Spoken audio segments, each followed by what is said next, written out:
Hello and welcome once again to Habibi's Home Medical and Habibi's Durable Medical YouTube channel. I'm Jeffrey, and today we are actually reshooting one of our earlier videos. You guys may remember I did a video on a nebulizer. Well, I want accuracy to be right there at the top, and I misidentified albuterol sulfate as a steroid, which I know better than that. It is a bronchial dilator, so I wanted to make sure it was correct and I didn't misidentify anything. Part of our keeping credence with you guys. So I've got two nebulizers here today, and the reason is the Philips, which this is my sample one, the one that I take apart and show people how everything works, has been replaced by the new Roscoe Mini 4 nebulizer. But I'm going to show you, because I've already opened this one, I've already dug through this one, and I've already touched all over it and stuff and taken it apart and put it back together. But I'm going to use this one as a sample, as an example, because they're all very similar, if not exactly the same in how everything goes together. As a matter of fact, the tubing from this one will fit onto the tubing for the other one. So once again, I'm going to pull everything out of here, including the nebulizer here. All of them are very similar in size, just like this. The on-off switches on the back, and they plug into a standard socket. Now, to get the medication into yourself, here you're going to simply take your medication cup, which is this. This will hook up to the hose, and the other end of the hose will hook up to the nebulizer itself. What we're going to do at this point is we're going to put the medicine into this little cup on the bottom, screw down the top. We're going to put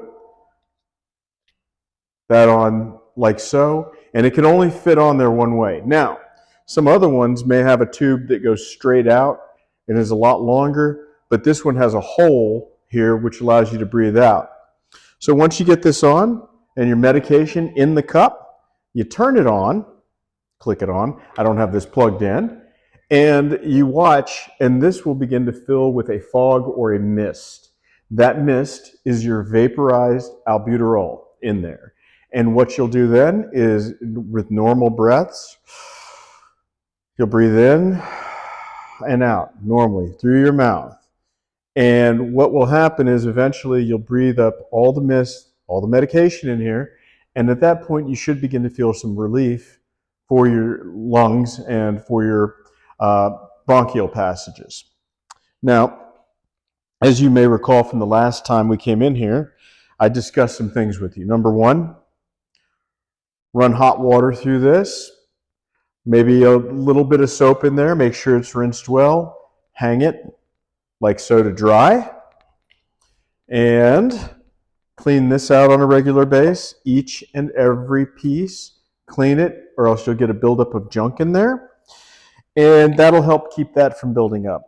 And last but not least, as many of you who may have watched my last videos saw, there's one thing that not a lot of companies are going to tell you about, but it's something that assures the long-lasting lifespan of your nebulizer. On the nebulizer, there's a small sponge here, and this is a filter. And this filter can be removed.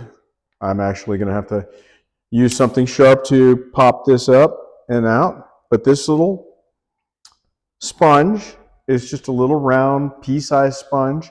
Run that underwater, squeeze it out really good, and then shake it off and stick it back in.